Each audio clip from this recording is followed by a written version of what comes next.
আসসালামু আলাইকুম। আজকে মনটা খুবই খারাপ। আজকে একটা ব্যাড নিউজ দেব। তার আগে ভিডিওটা শেয়ার করুন, লাইক করুন, কমেন্টস করুন এবং ভিডিওর শেষ পর্যন্ত সবাই নিচে থাকবেন। তো প্রথমত ভালো দিকগুলো দেখাচ্ছি। আমার যে সাদা জবা ফুল গাছটা আছে মাশাআল্লাহ ভালো আছে। মাঝে মাঝে দু একটা করে সাদা জবা ফুটা শুরু হয়েছে।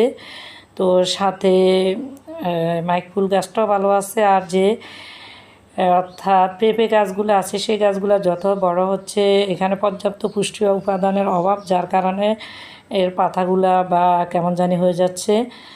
কারণ গোড়ায় পর্যাপ্ত মাটি নেই, মাটিগুলো উর্বর না খুব একটা। তো তবে যেই গাছটার জন্য আমি খুবই কষ্ট পেয়েছি সেটা এখন আপনাদেরকে দেখাচ্ছি। দেখেন এই মাধবীলতা গাছটার জন্য আমি খুবই কষ্ট পেয়েছি। এই দুইটা গাছকে আমি অনেক যত্ন করেছি। একটা গাছ খুব একটা বাড়ে নাই, আর একটা গাছ অনেক বড় হয়েছে। কিন্তু আজকে কয়েকদিন ধরে দেখতেছি পাতাগুলো কেমন জানি শুকিয়ে আসছে। অনেক চেষ্টা করে আসলে সমস্যাটা চিহ্নিত করতে পারি নাই। পরে অনুসন্ধান করে দেখি যে এর গোড়া দিয়ে অনেক বড় গর্ত করছে ওই যে ইঁদুরে গোড়াটায় কেটে দিয়েছে, যার কারণে আমার গাছটা মারা গেছে। বলেন এখন কি করতে পারি?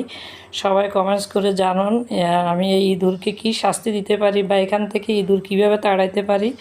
তো আল্লাহ হাফেজ। আমার মন খুবই খারাপ, সবাই দোয়া করবেন, ভালো থাকবেন। আজ